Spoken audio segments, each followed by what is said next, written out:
दिल्ली में सहयोग बहुत ज़ोर से बढ़ रहा है और जब कोई चीज़ बढ़ने लग जाती है तो याद रखना चाहिए कि उसका फैलाव ज़्यादा होते वक्त उसकी जो सबसे कीमती चीज़ है उसकी क्वालिटी वो गिरनी नहीं चाहिए। अगर उसकी क्वालिटी गिर जाए तो ऐसे फैलाव से कुछ फ़ायदा नहीं होने वाला। इसलिए सहयोगियों की क्वालिटी भी अच्छी रहनी चाहिए। अब आपसे एक बात निवेदन करना है कि आपके माने आपको जो परमात्मा से मांगी हुई 3 चीज़ें होती हैं वो तो दे ही दी। एक तो होता है सालोक्य, जैसे कि हम देख पाएँ परमात्मा को, सानिध्य कि हम परमात्मा के साथ रहें, कंपेनियनशिप,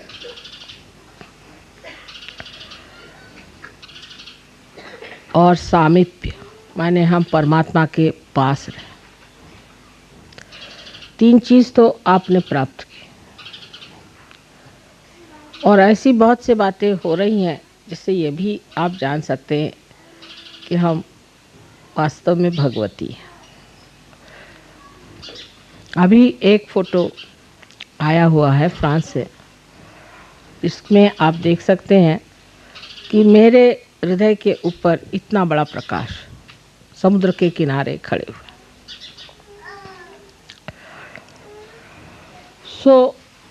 ऐसी अनेक चीज़ें हुई हैं। आकाश में बादलों पर भी मेरे फ़ोटो आए हैं। तरह तरह से चीज़ों से आप ये सिद्ध कर सकते हैं। देखिए, एक और उससे बढ़ के चीज़ आपको दी है मैंने, जिसे कहते हैं तादात्म्य, और यही सबसे कठिन चीज़ मेरे लिए भी है और इसी से ये कार्य भी हुआ है। तादात्म्य का मतलब यह है कि आपको मैंने अपने शरीर में ले लिया। आप सब मेरे शरीर में विचरण करते हैं, इसीलिए जैसे ही आप मुझे याद करते हैं वैसे कार्य सिद्ध होता है, सबको फ़ायदा होता है। जैसे ही आप मुझे याद करते हैं सारे मेरे शरीर में खबर पहुंच जाती है कि इसको ज़रूरत है। जैसे कि यहाँ उंगली में कहीं अगर चोट ज़रा सी लगी या यहाँ ज़रा सी सुई भी आप लगा दें उंगली में तो सारा शरीर दौड़ेगा कि हाथ को बचा लें।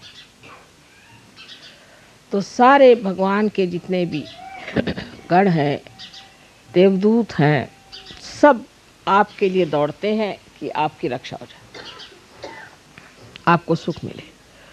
आपने जो माना है, मांगा है, वो सब पूरा हो जाए। लेकिन जब आप में कोई दोष हो जाता है तो वो दोष मुझे झेलना पड़ता है। पहले मेरी कभी भी तबीयत ख़राब नहीं होती थी, लेकिन आजकल कुछ ज़रा ख़राब होने लग गई है, क्योंकि सहयोग फैल रहा है और जब फैलता है तो अपने साथ कुछ कचरा भी इकट्ठा कर लेता है। जैसे कल काफ़ी तबीयत ख़राब गई, इसलिए मैंने धर्म पे इतनी लंबी चौड़ी वार्ता की। इसका मतलब कि सहज धर्म जो है उसको अभी तक हमने समझा नहीं। सहज धर्म में हम आए नहीं। अब सहज धर्म क्या है कि हमारे पास एक विशेष वस्तु है, वो है चैतन्य को जानना। हम चैतन्य को जान सकते हैं, हम पहचान सकते हैं कि चैतन्य क्या है और क्या कह रहा है। लेकिन अधिकतर लोग जब कोई सा भी काम करते हैं, माने सहयोगियों से मेरा मतलब है, तो वो इस चैतन्य को, इन वाइब्रेशंस को नहीं जानते, उसको पहचानते नहीं, उनसे पूछते नहीं, उसका अवलंबन नहीं करते, माने उस पर डिपेंड नहीं करते। वो अपनी जो पुराने तरीके हैं उसी तरीके से देख के चलते हैं और इसीलिए उनका जो बर्ताव है असहज हो जाता है। अगर आप हर बार ये सोचें कि हमें चैतन्य के सहारे चलना है और चैतन्य की संवेदना लेकर चलना है तो आप सहज धर्म में आ जाएंगे, और जब सहज धर्म में आप सब आ जाएंगे तो मेरी तकलीफें अपने आप दूर हो जाएंगी। क्योंकि जैसे ही आप में कोई तकलीफ होती है फौरन मेरे चक्र बहुत ज़ोरों में चलना शुरू कर देते हैं, और इतने ज़ोर से चलते हैं कि उससे मुझे तकलीफ हो जाती है। हालांकि मैं बीमार नहीं कभी पड़ती हूँ, सिर्फ चक्र जोर से चलते हैं और वो बेकार, क्योंकि आपको तो उसका अंदाज भी नहीं लगता, आप तो जानते भी नहीं, कभी कभी आपको उसका लाभ भी नहीं हो सकता। क्योंकि मन से, हृदय से, बुद्धि से, हर तरह से आपको सोचते रहना चाहिए, सतर्क रहना चाहिए कि क्या मैं सहज धर्म में हूँ या नहीं। अब सहज धर्म में मनुष्य जो है वो किसी चीज़ से कॉम्प्रोमाइज़ नहीं कर सकता, क्योंकि अब मैं सहज धर्मी हो गया। आप कोशिश करें कॉम्प्रोमाइज़ करने का, आपको तकलीफ होगी और मुझे भी तकलीफ होगी। अब हम क्या करें माँ, इसमें तो करना ही पड़ता है कॉम्प्रोमाइज़, तो मुझको सहना ही पड़ेगा, मैं भी क्या करूँ। बहुत से मामलों में सहज चीज़ समझ में नहीं आती। जैसे आज एक साहब ने हमसे कल बताया कि यहाँ पे निर्मला योग के छापने के लिए आप एक पता नहीं एक ये मशीन ले लीजिए, एक वो मशीन ले लीजिए। तो मैंने कहा अच्छा ले लीजिए। पहले तो मैंने कह दिया कि किसी को नाराज़ नहीं करना चाहिए, क्योंकि फिर एकदम से मना कर देने से तो फिर हालत ही ख़राब हो जाएगी। लेकिन हमारे पहचान के एक साहब हैं छाप खाने वाले, उनसे आज सवेरे बुलाया क्योंकि वाइब्रेशन पे बात ठीक नहीं लगी थी। तो मैंने कहा कि एकदम से कह देने से तो ये लोग बुरा मान जाएंगे, तो वाइब्रेशन पे तो हो रहा है कि कुछ देने की ज़रूरत नहीं है, चलो कोई बात नहीं। उनको बुलाया, उनसे बात करी, उन्होंने कहा कि 3 महीने में एक छोटी सी पत्रिका छप रही है, उसके लिए इतना खर्चा करने की क्या ज़रूरत है। उसको हंसी आ गई। से कहा कि साहब ये तो कोई जो किताबों पे किताबें लिखता वो भी नहीं इतना खर्चा करता, तो आप सिर्फ एक छोटी सी पुस्तकी के लिए इतना खर्च क्यों कर रहे हैं। मैंने कहा तो मुझे लग रहा था, लेकिन मैंने सोचा तुमसे पूछ लूं। कहने लगे कि मेरे दोस्त का एक छापखाना है, वो आपके आधे दामों जो कहिए सो कर देगा, उसके पास एक से एक बढ़िया मशीनें हैं। अब आपको जो एक छोटी सी किताब 3 महीने में एक बार छापनी है, उसके लिए आप सारा छापखाना खरीदना चाहें तो इसे क्या कहा जाए। तो ये सहज नहीं हुआ। अगर मैं एकदम से कह दूं कि भाई ये नहीं करना चाहिए तो बुरा लग जाएगा। अच्छा, अगर मैं थोड़ी देर बाद कहती हूँ तो फिर लोग ये सोचते हैं कि माँ को किसी ने पॉइजन किया, इनके ईयर्स किसी ने कह दिया। ये बड़ा कॉमन। अरे भाई, मेरे पॉइजन करने वाला अभी तक तो पैदा नहीं हुआ।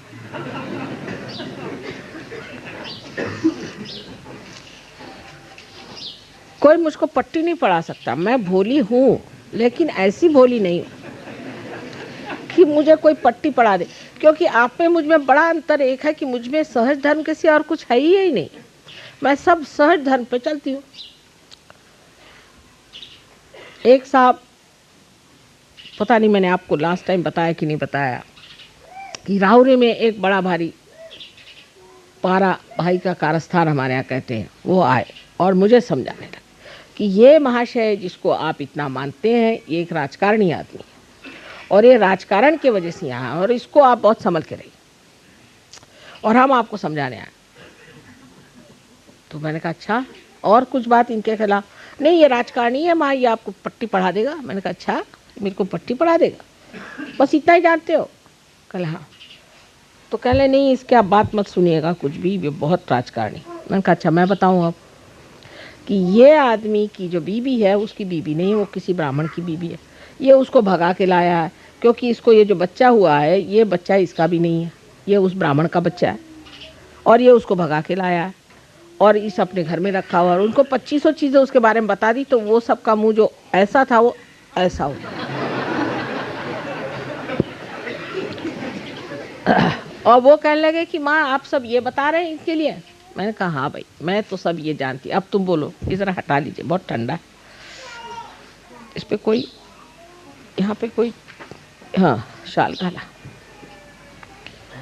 अब यही सब सहज की बात फिर हुई कि अब जब आप वहाँ तकिया रखिएगा तो उस पर कोई भी चढ़ेगा तो सब चीज़ खींच जाएगी।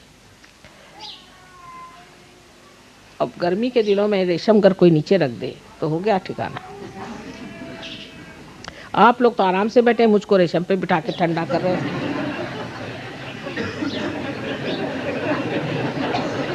अपने तो आराम से बैठे हो और मेरे लिए यहाँ रेशम बिछा दिया। रंजन अब ठीक है, आप मजाक कर रहे हैं। नहीं नहीं, मुझे I have no problem like that, but I am just joking. नहीं नहीं, आप ठीक। अब ये सहज की बात हुई, सहज की बात। और जब सहज से कोई काम करता है तो वो इतना सुगठित और इतना सुंदर होता है कि मैं फौरन समझ जाती किसने किया ये काम। अपने दिमागी घोड़े दौड़ाने से गड़बड़ होती है, पहली चीज। दूसरे ये कि हम सोचते हैं हम सहयोगी हैं तो अब हम चाहे जो भी कर लें। नहीं, ऐसी बात नहीं। आप जो भी चाहे नहीं कर सकते। अब मेरे घर में इतने अकाउंटेंट लोग सीखे हुए हैं, अकाउंट्स इतने सीखे हैं कि मैं अकाउंट्स जानती ही नहीं, बिल्कुल एक अक्षर भी नहीं। और मेरे घर में इतने वकील हैं कि मैं बिल्कुल नहीं जानती कि ह्यूमन लॉस क्या होते हैं, कभी भी नहीं। लेकिन एक परसों गगन एक लेके आए थे तो मैंने उनको बता दिया कि देखो यहाँ तुमने गलती कर दी। कल माँ ये लिखना भूल गया मेरे बच्ची के बाद। वो खुद हैरान होगा। सो कैसे जाना? अब फिर आप कहेंगे माँ आपने कैसे जाना? अब आप अकाउंट से जानते। वाइब्रेशंस। फौरन मेरी नज़र वहाँ चली गई, वाइब्रेशन गलत आ रहे थे। क्योंकि जो सहज में रहता है उसको सारा इंफॉर्मेशन एक बड़ी भारी ऑर्गेनाइजेशन है उससे आते रहता है। ये गलत है, ये सही, ये ठीक, ये बुरा, ये अच्छा, ये ऐसा। फौरन मुझे सोचना भी नहीं पड़ता। मेरा तो कंप्यूटर ऐसा कि फौरन उसी मोमेंट। अब मैं दिखाऊं चाहे नहीं दिखाऊं वो मेरी चालाकी, लेकिन मैं जानती सब कुछ हूं। और आप लोग भी सहज में आ जाएं तो मेरा भी लाभ और आपका भी लाभ होगा। हर मामले में सहज में रहना चाहिए। और सहज में रहने के लिए हमको ये याद रखना चाहिए कि अब हमारा पुनर्जन्म हो गया है।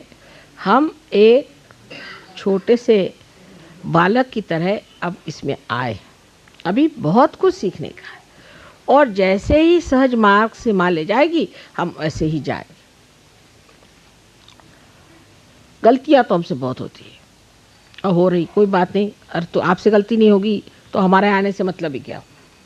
लेकिन हमसे गलती होती है, एक बात पहले ये मान लेना चाहिए। तो जहाँ तक हो सके अपने वाइब्रेशंस को इस्तेमाल करें। अब जैसे एक महाशय हैं, उनका अपने बीवी से झगड़ा हो गया, समझ लीजिए। तो मैंने कहा भाई वाइब्रेशंस देखे तुमने? कहा नहीं। तो मैंने कहा ठीक है, अगर आपको कांट हियर, आई कुड नहीं, लाउड लाउड। अगर आपको कोई कहे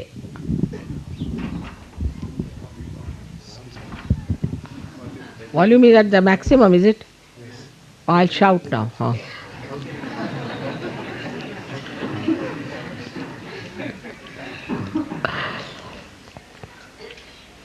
कि साहब आपकी बीवी बहुत खराब है, तो मान गए। कान के कच्चे हैं आप।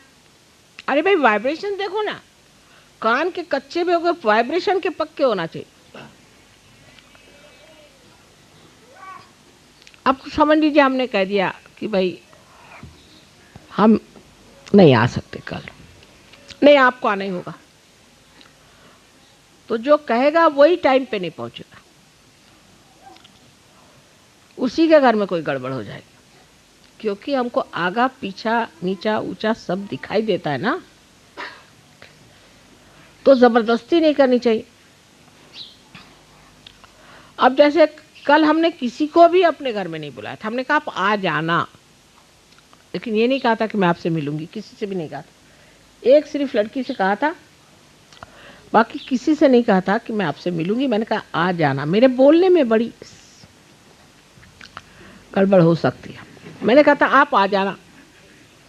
इसका मतलब बिल्कुल भी नहीं कि मैं वहाँ आऊँगी या आपसे मिलूँगी या आपसे गले मिलूँगी फिर आपसे बैठ के बातें करूँगी। आप फुर्सत किसको भाई। आ जाने का मतलब है कि आप आइए और ध्यान करिए वहाँ बैठकर।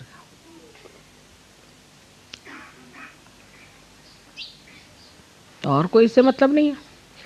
तो हम आपके इंतज़ार में बैठे रहे। भाई हम तो वहीं हैं, इंतज़ार क्यों कर रहे थे। आप बैठते ध्यान करते चले जाते। मौर्य साहब भी घबरा गए दिल्ली वालों से। वो तो भाग रहे वापस महाराष्ट्र। आप इनकी दुम पकड़िए नहीं तो भाग जाएंगे।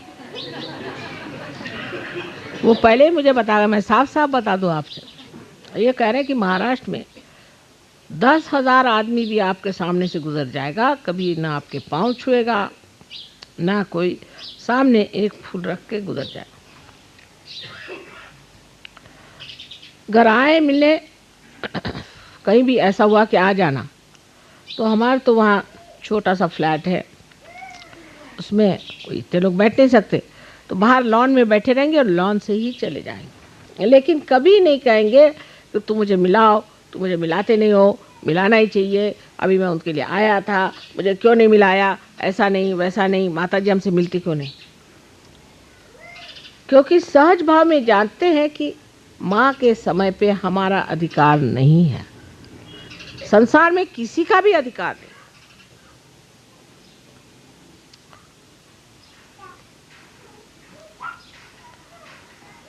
ये बात सही है। अब पहले तो हम दिल्ली में जब आए थे पहली मर्तबा, तो देखा कि प्लास्टिक के डिब्बे में थोड़ा सिंदूर रखा हुआ था और प्लास्टिक का एक लोटा कहीं से बाथरूम से उठा लाए पैर धोने के लिए, और एक प्लास्टिक का छोटा सा बर्तन चूरा था, उसको रख दिया पैर धोने के लिए। तो मैं तो मेरा अगर आप उस वक़्त का फ़ोटो देखें तो हमारे घबराहट के मैंने कहा अरे बाप रे, अब इन पे क्या क्या आफत आने वाली भगवान जाने। धीरे धीरे सहज तमीज़ आ गई कि नहीं साहब ऐसे नहीं, ये ऐसा। अब इसी तरह से सहज गहनता से अपने हृदय में लेना चाहिए। कल इसलिए धर्म पे बात की कि सहज धर्म में आपको मेरे प्रति प्रेम है, मैं जानती हूँ, अत्यंत प्रेम है, और आप मुझे मानते भी हैं, ये भी मैं जानती हूँ। आपको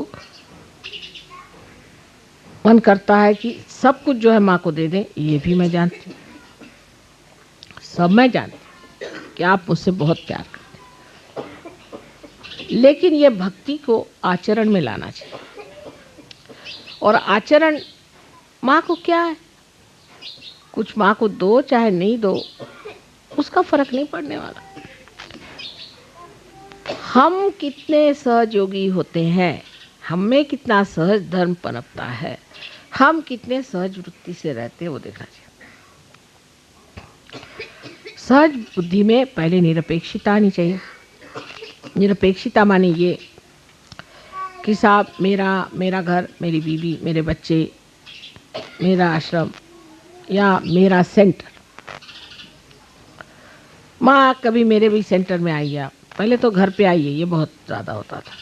अब बताइए सबके घर मैं घर पे जाती रही तो मेरा क्या बच जाएगा। अच्छा घर पे नहीं तो सेंटर पे आई। अब सेंटर पे भी जाना कोई आसान नहीं। अच्छा सेंटर पे नहीं तो कम से कम वहाँ नुक्कड़ पे आ जाइए। क्यों भाई? क्योंकि लोग देख लें कि मतलब ये कि सब जान लें कि मैं जो हूँ, मैंने बुलाया तो माता जी नुक्कड़ पे आ गई। ये इसकी सूक्ष्म बात है। इसमें सूक्ष्म बात ये कि मैंने माँ से कहा और माँ आ गई, तो माँ मुझे मानती है, तो आप भी सब मुझको मानो। ये इसकी सूक्ष्म बात है।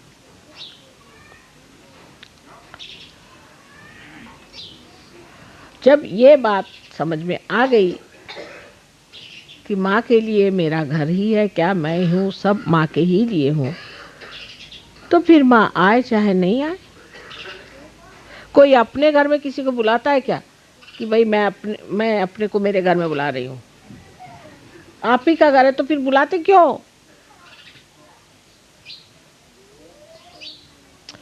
और अगर आप ही का मेरा ही सब पैसा तो देते क्यों भाई? नहीं, मैंने मतलब ये कि सर्वसाधारण भाषा में मैं कहूँ कि ये कड़ा मैं अपने को देती हूँ तो आप कहेंगे ये कोई बात हुई?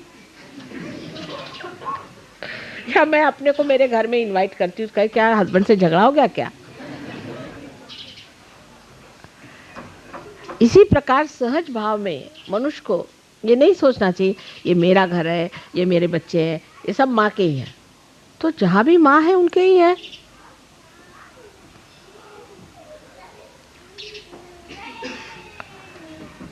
और फिर मैं चक्कर में डाल देती हूँ, ये भी बड़ी मुश्किल। और फिर कहते हैं माँ कैसे हो गया पता नहीं, हम तो बड़े प्यार से गए थे। भाई ठीक है, लेकिन आचरण में समझ आनी चाहिए कि निरपेक्षता पहले सहयोग में पहली चीज है निरपेक्षता। किसी भी चीज का चिपकाव छोड़ते जाना चाहिए। अगर किसी को लगे हाँ भाई मेरी बीवी जो है, मेरी बीवी का ये ठीक होना चाहिए, एकदम उसको काटे, अपनी ओर सतर्क होना चाहिए। मैं लग सोचता हूँ कि ये मेरा बेटा, इसको माँ के पास जाना चाहिए, पहले उसको काटे, आपका बेटा एकदम ठीक हो जाएगा। निरपेक्षता इलाज है हर इस चीज का, आपको आश्चर्य होगा।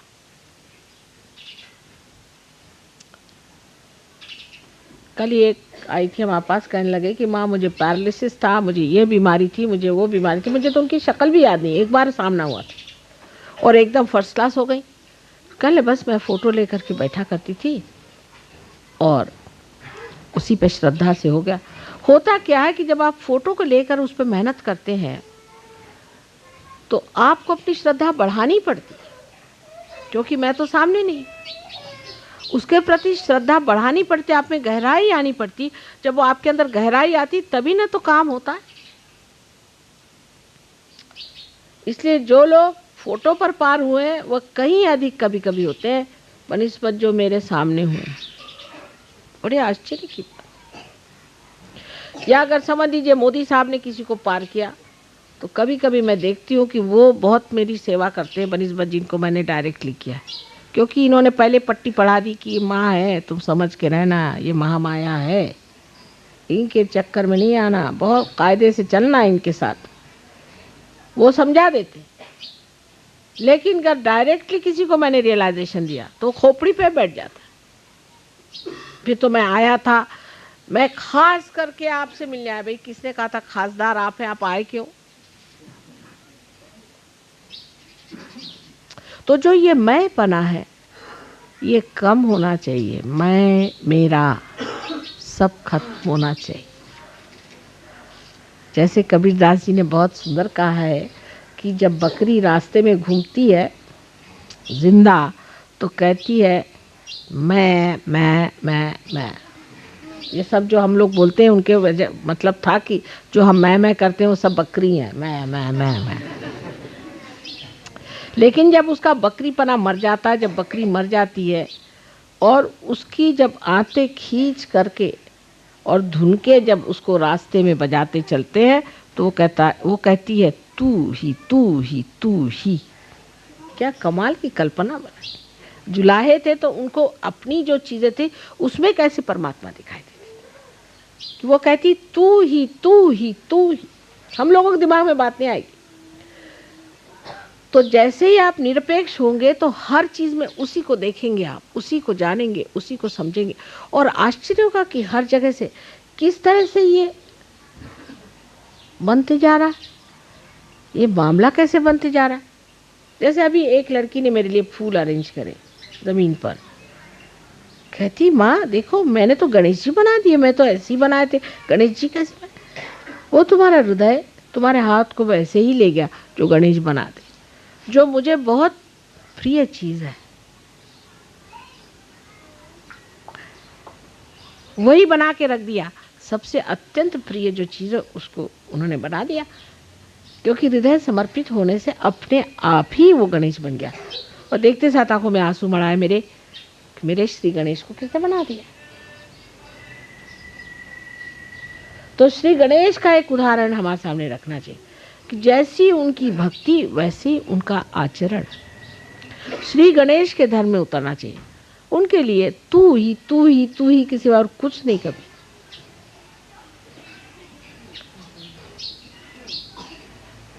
एक पांव पर खड़े रहते हैं, मुंह से कहने की जरूरत नहीं, इच्छा करने की भी जरूरत नहीं। किसी ने कुछ कह दिया मुझसे कि गए, उसके पीछे में सारे उनके गण दौड़े और ठिकाना लगा दिया। और अगर आप बेकार है तो दूसरे हाथ में परश भी लिए के खड़े, एक ठिकाना कर देंगे, माँ से जाके ऐसी बात क्यों कही। ऐसे गणेश जी को अपने सामने रख के, और आपको भी सहज धर्म में उतरना चाहिए। सहज धर्म में उतरते ही आपको इतनी अंदर से शांति आएगी, क्योंकि जो कुछ आपके अंदर आरक्षा का विचार है, इनसिक्योरिटीज है, वो एकदम खत्म हो जाती है। हम तो परमात्मा के गोद में खेल रहे हैं, हमको क्या आरक्षा और क्या है। तो सुरक्षित, बिल्कुल सुरक्षित से भी बढ़ के। सहज आदमी में एक तरह का और ही बर्ताव होता है, और उस बर्ताव को हमें स्वीकार करना चाहिए। जिद छूट जाती है, जिद्दें छूट जाती है, जबान बदल जाती है, स्वभाव बदल जाते हैं। हीरे को तराशना पड़ता है, सहयोगी अपने आप ही हीरे जैसा उसका हीरा आत्मा सामने आता है, उसके पहलू गिरते जाते हैं। और मैं देखते ही देखते मुस्कुराती रहती हूँ, खुश होती हूँ, वाह भाई वाह, क्या हीरा चमक रहा है।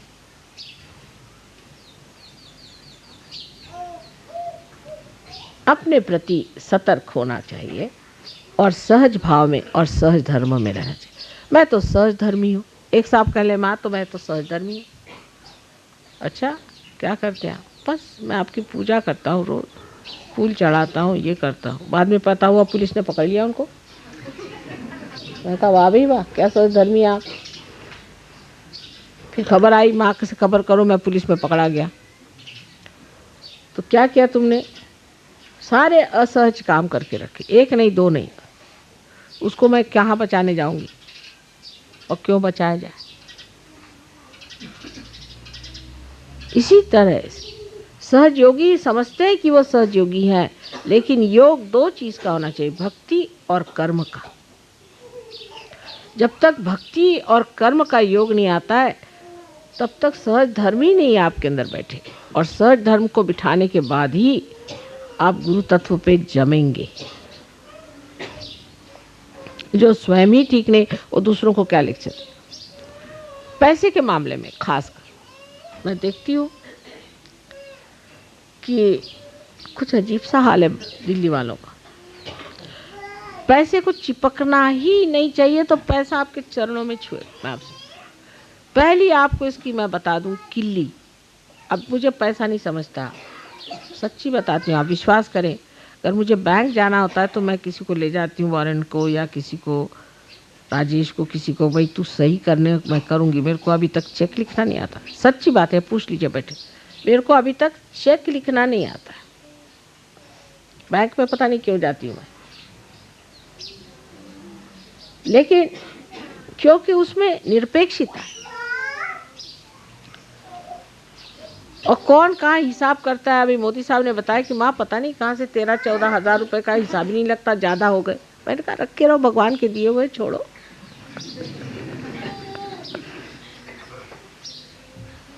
अब जब भगवान ने सबको 14,000 एक्स्ट्रा और दे दिए तो रखे रहो, अभी लग जाएंगे कहीं ना कहीं। क्या है,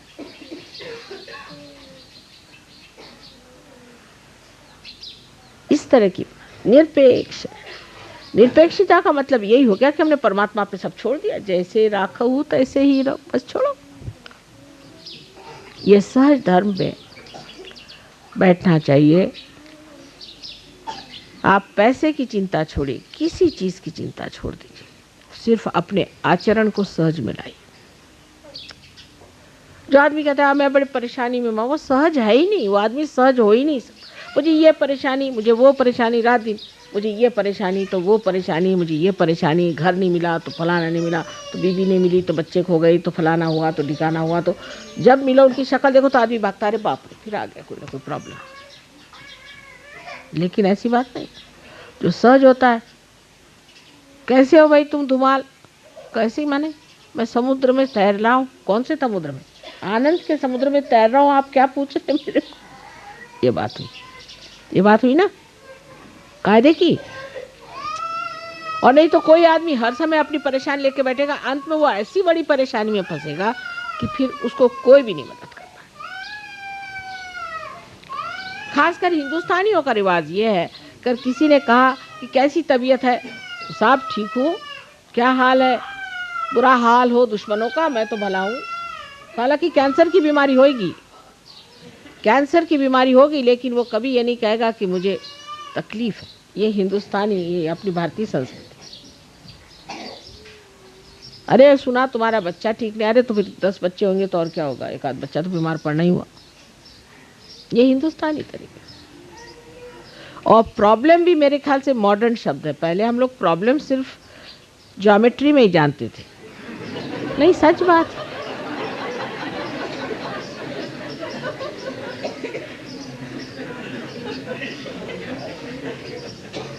अब तो मुझे ये प्रॉब्लम है, मुझे वो प्रॉब्लम, कॉमन बात। पहले वाकई आपको, हम तो बुढ़े आदमी हैं, हमारे ज़माने में कोई ऐसे प्रॉब्लम शब्द यूज़ ही नहीं करता था कि मुझे ये प्रॉब्लम है। प्रॉब्लम शब्द सिर्फ ज्योमेट्री में ही हम इस्तेमाल करते थे। और जब मराठी में हमने सीखी ज्योमेट्री, जब सब सिद्ध हो जाए तो फिर इति सिद्धम, सिद्ध हो गया, दैट प्रॉब्लम इज सॉल्व्ड। नहीं तो फेल कर देते थे लोग। अब जिसको देखो उसी को प्रॉब्लम। सहज योगी को कभी भी प्रॉब्लम हो ही नहीं सकता, क्योंकि प्रॉब्लम देना वाला ही को प्रॉब्लम सॉल्व करना है। तो आपको कैसे प्रॉब्लम होगा? ये शब्द सहयोग से निकल जाना चाहिए। प्रॉब्लम, इसको बिल्कुल आप छुट्टी दीजिए। ये अंग्रेज दे गए हैं हमारे सर पे मेरे ख्याल से, पर वो भी कभी पहले नहीं कहते थे प्रॉब्लम। मैंने कभी, हमारे ज़माने के अंग्रेज कभी नहीं कहते थे मुझे कोई प्रॉब्लम है। और फिर उस पर सहज ये कभी नहीं कि माँ को आकर के दूसरों के प्रॉब्लम बताना। ये तो और भी गई बीती चीज।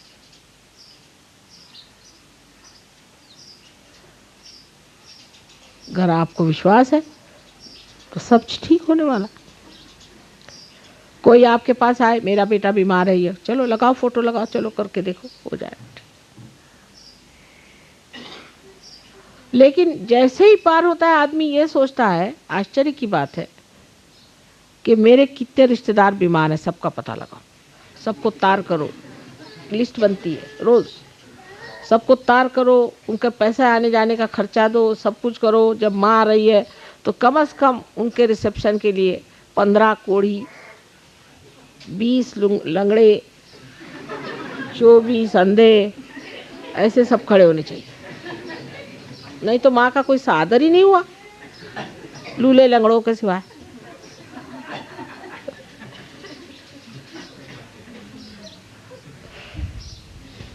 फिर पूछना पड़ता है कि आप में कोई भी धड़धाकट एक आदमी पूरा है या नहीं, कि सब ऐसे ही गायब है।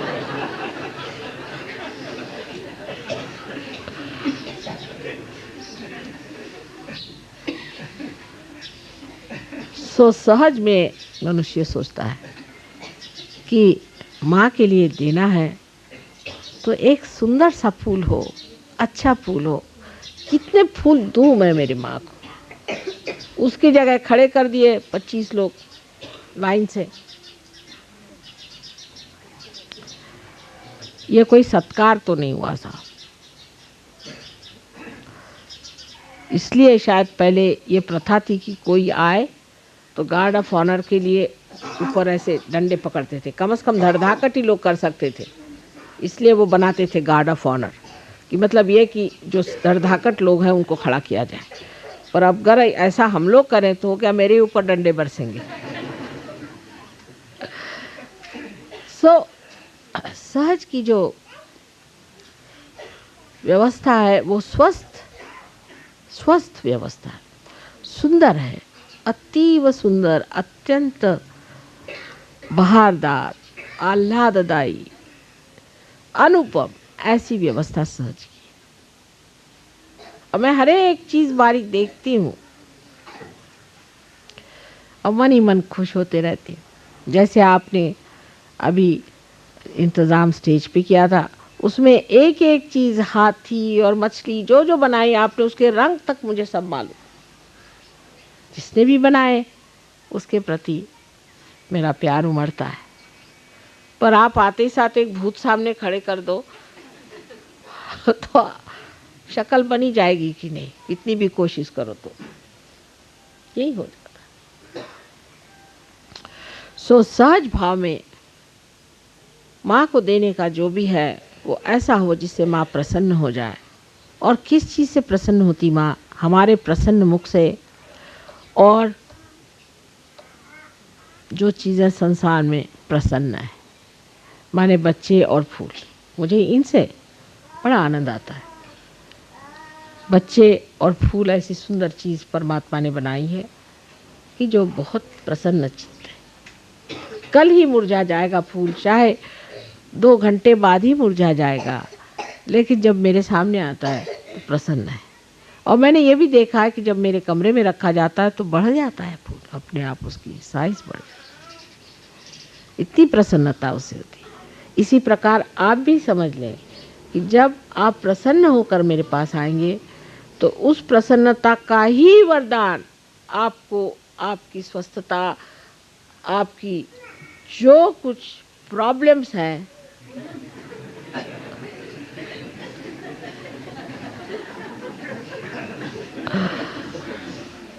उसका सुलझाना उसी से बनेगा जिस प्रसन्नता से आप मेरे सामने आए। रोने से कभी नहीं काम बनने वाला। बर्दाश्त करके कि मैं प्रसन्न हूँ, अगर आप सामने खड़े हो तो वाकई जैसे आप मेरे सामने ऐसे आए हैं वैसे ही हो जाएंगे।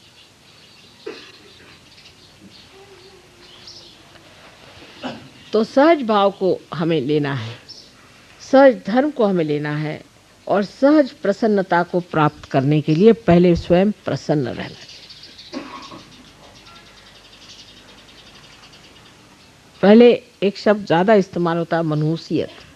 आजकल वो शब्द कहीं रह ही नहीं गया, क्योंकि सभी शायद मनहूस ही घूमते हैं। और विदेश में तो अगर कोई मनहूस नहीं होगा तो उसको लोग कहते हैं इज नॉट हैंडसम। एक साहब बड़े मनहूस थे और वो बड़ा वहाँ लोग उनको अप्रिशिएट करते थे। कहने लगे, मैंने कहा कि क्यों? कहने ही इज़ वेरी हैंडसम।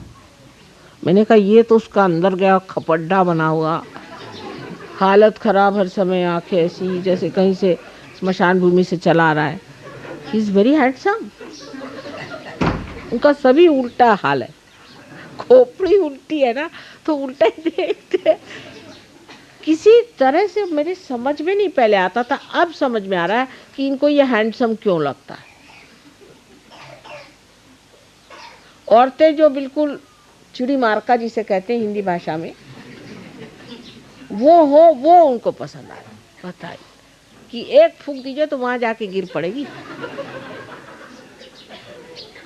वो कहने लगे सुंदर है। कैसे भाई, कौन से एंगल से?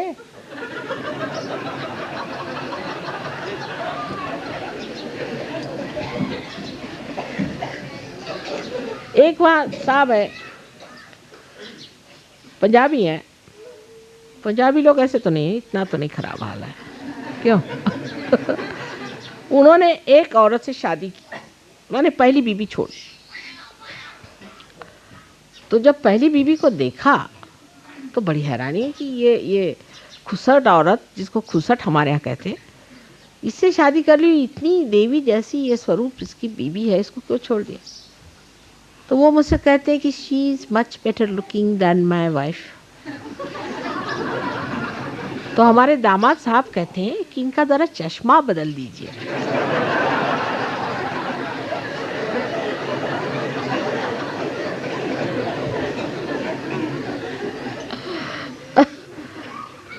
तो लोगों की धारणा जो है एकदम उल्टी बनती जा रही है। और अगर हम अंग्रेजों को फॉलो करें तो पता नहीं किसको हम लोग खूबसूरत समझेंगे। कभी कभी तो जिसको देख करके आपको घिन चढ़े उसी को लोग खूबसूरत कहने लग जाते हैं।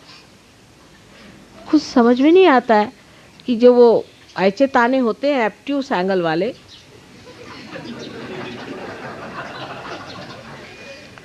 वो ऐसा उल्टा सीधा कैसे देख रहा है। सहज में आदमी एकदम ऐसा देखता है कि आर पार,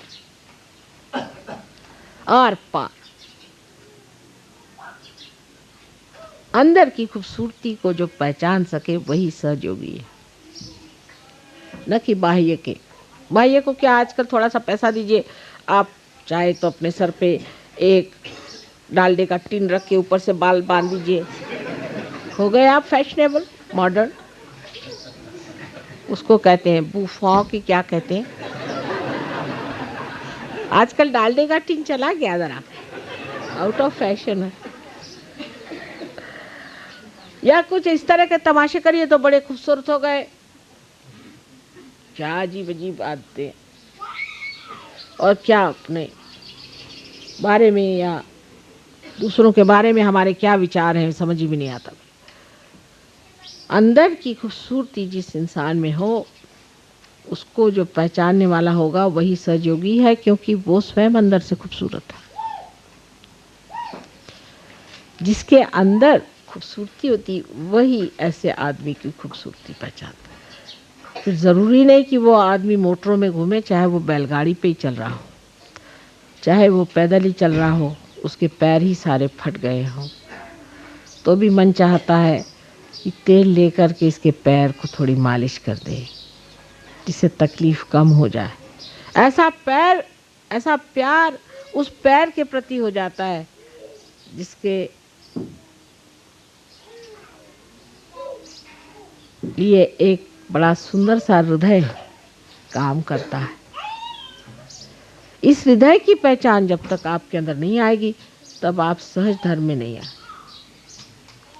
उसमें किसी तरह की लालसा या किसी तरह की ग्रीड या लस्ट जैसे कहते, ये नहीं है।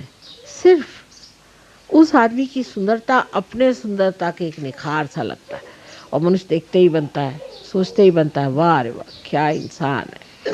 ये सहज।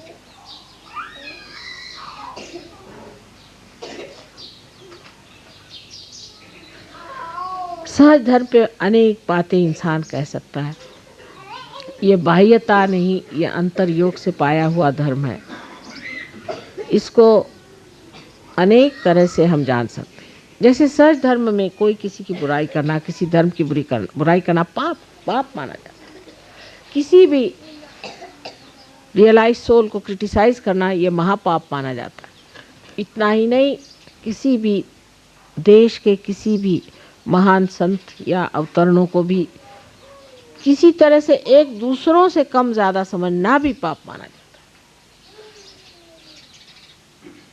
है। सब एक ही समान है। जिस तरह हमारी एक आंख और दूसरी आंख, या ये हाथ और आंख, इसमें हम कोई भी फर्क नहीं समझते, इसी प्रकार सारे धर्मों का पूर्णतया हम मान करके मस्जिद के सामने जा करके और वहाँ पे बंदर जैसे गाने गाने की कोई ज़रूरत नहीं। ऐसे कौन बड़े सुरीले गाने आप गाते हैं, अच्छे भले आदमी नींद से भाग जाए। और मस्जिद वालों को भी उठ करके कहीं पे जाके मस्जिद बना दी तो वो रामचंद्र जी की भूमि है, उसको थोड़ी पा सकते, वो तो कल ही उद्ध्वस्त हो जाएगी। हाँ, मस्जिद बनाई तो भी वो रामचंद्र की तो मस्जिद है। रामचंद्र जी कौन थे, उन्हीं को तो याद करते हो। जब अकबर की बात करते हो तो और कुछ को याद कर रहे हो। मोहम्मद साहब ने साफ साफ नहीं कह दिया तो क्या हुआ, हम तो बता रहे हैं कि अकबर तो वही थे जो श्री राम थे। वहाँ मस्जिद बनाओ, चाहे मंदिर बनाओ, चाहे चर्च बनाओ, कुछ भी बनाओ, इबादत तो एक ही उसी राम ही की तो हो रही है। राम कहो या रहीम कहो, फिर झगड़ा किस बात का है। ठीक है मस्जिद है, ठीक है आते हम तुम्हारे मस्जिद में और वहाँ आके हम नमाज पढ़ेंगे, लेकिन मुल्लाओं से नहीं, हम अपनी तरफ से। झगड़ा किस बात का रह जाएगा फिर। मंदिर मस्जिद का झगड़ा नहीं है, ये मुल्ला और प्रीस्ट का झगड़ा है, क्योंकि पेट की बात है साहब। मस्जिद वाले पैसे कमाएंगे कि मंदिर वाले कमाएंगे, बस यही बात है। सहज धर्म में क्योंकि पैसे का इतना भी महत्व नहीं है, ये झगड़ा ही मिट जाता है, ये झगड़ा ही नहीं। सहज धर्म में सबसे बड़ी बात यह है जिसको हमें जानना चाहिए कि हम आत्मा के धर्मी हैं, हम आत्मज हैं, आत्मा में स्थित हैं, आत्मा का वर्ण किया है, वही एक जानने का, पाने का और महत्व करने का एकमात्र साधन, एकमात्र वस्तु, और बाकी सब कुछ व्यर्थ। इसलिए सहज धर्म में लड़ाई झगड़ा होने का कोई सवाल ही नहीं उठता, क्योंकि आत्मा सबके अंदर एक ही है। और जब आप सब में मैं प्रेम की बातें देखती हूँ, दोस्ती चारा देखती हूँ, तो बड़ा आनंद आता है। अब आजकल डॉक्टर वॉरेन की और डॉक्टर तलवार साहब की दोस्ती है, बनी रहे, क्योंकि दोनों काफ़ी रोरिंग लोग हैं। धीरे धीरे घट रहा है रोरिंग भी, लेकिन तबीयत खुश हो जाती देख के कि ऐसी दोस्ती हो। How many friends you have, Venugopalan? All are. No, one you tell me. No, I don't believe it. First start with one friend, then with two, then with three. All means it is lost. Let us see, there is one friend of mine. Start it like that. This is just a crowd then. All are your friends. Who is your friend, Subramanyam? No. Me, forget about me. I am like a bubble. Acha, whatever it is. How many friends you have got here? Let us see. I have no enemy, man. Huh? I have no enemy. No, enemy नहीं, friend. Verma साहब आपका कौन दोस्त है? एक दोस्त बताइए। नहीं, अब तो ये बताना ही पड़ेगा।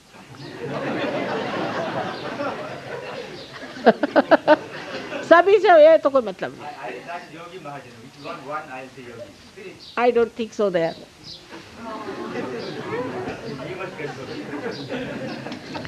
I wouldn't say that. I wouldn't say that. अभी वो फ्रेंडशिप नहीं। इतने फॉरेनर्स आए, किससे दोस्ती हो गई? अछूते रह जाते। एक दोस्ती करके दिखाओ, एक दोस्त पहले, लेट अस। लेकिन एक बात मैं कहूंगी कि फॉरेनर्स में आपस में बड़ी दोस्ती है। What is the criteria? Let us see.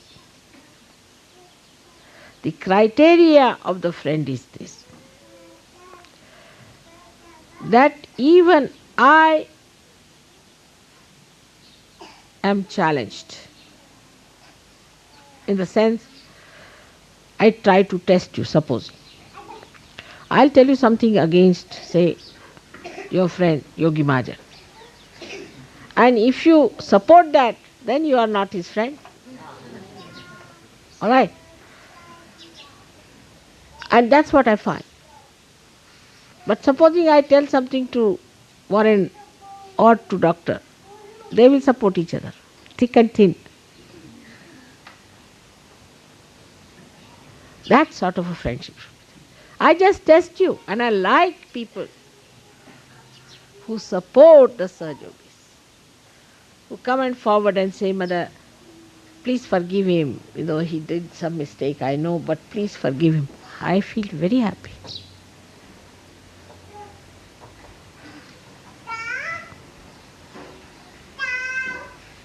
That's how we correct each other, for in true friendship. But most of you will say one thing, my wife is my friend.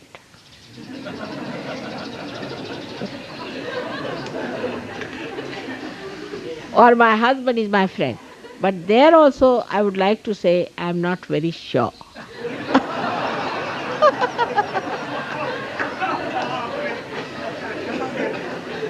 तब अब क्या होएगा? Imagine all of you are cells in my body and nobody is friendly. How am I to carry on the message? How am I to carry on this body of mine? So in Sahaj Dharma, we are collective beings and we stand by each other even if we face our mother. That's friendship.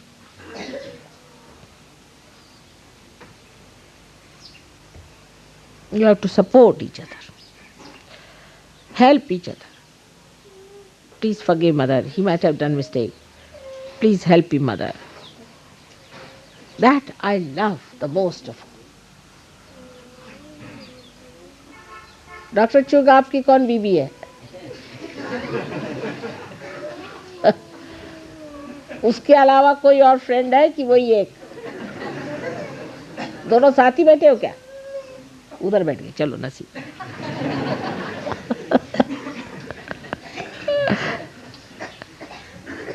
तो अब एक एक दोस्त कम से कम जोड़ लो अपने यहाँ। वो तो होता है राखी बंधन, लेकिन भाई बंधन एक करना चाहिए। एक भाई बंधन कर लीजिए, उसमें क्या हर्ज है? राखी बंधन तो होता है, एक भाई बंधन कर लीजिए। Venugopal, you find out your friend, and now we'll have a Bhai Bandhan. Yogi Mahajan, you too. Rakhi Bandhan is all right. That is for the safe married life. But what about Bhai Bandhan? So today we decide in Sahaj Yoga, we all will have a Bhai Bandhan to begin with. Then how many Bhais you will have, that's not the point. First you have one Bhai. Start with one. I mean, you don't have 11 children altogether, isn't it? So you can have one brother, then another brother. I can't have all the brothers together. So if that has to happen, you must have one friend to begin, then a second friend, then a third friend. All right? चलिए, तो आज सहज धर्म में हमने ये सीखा कि भाईचारा जो है ये एक आदमी से शुरू करके सब तक पहुंचना चाहिए। और जैसे जैसे आप ऊंचे उठते जाइएगा, आप देख लीजिएगा जितने ऊंचे उठे लोग हैं इनमें बड़ा भाईचारा है आपस में। चाहे ग्रेगोर अभी जिनीवा में बैठे हैं और वॉरेन यहाँ बैठे हैं और जेम्स बैठे हुए हैं ऑस्ट्रेलिया में, सब आपस में एक दूसरे के लिए जान दे देंगे। ये बात सही। भाईचारा इन लोगों ने ज़्यादा पाया हमसे, क्योंकि इन्होंने जाना नहीं था। इसी वक्त हमारे भाई भी आ गए, देखिए क्या। इसको जानना है कि एक हमारा पक्का दोस्त होना है, सहयोगी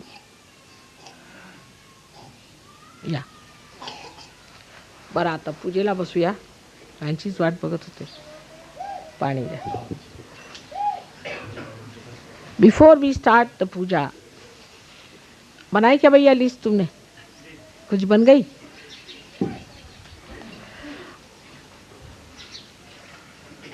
बहन चारा तो नहीं है ना? नहीं तो लिस्ट बनेगी सब अपनी बहनों की, वो नहीं होनी चाहिए।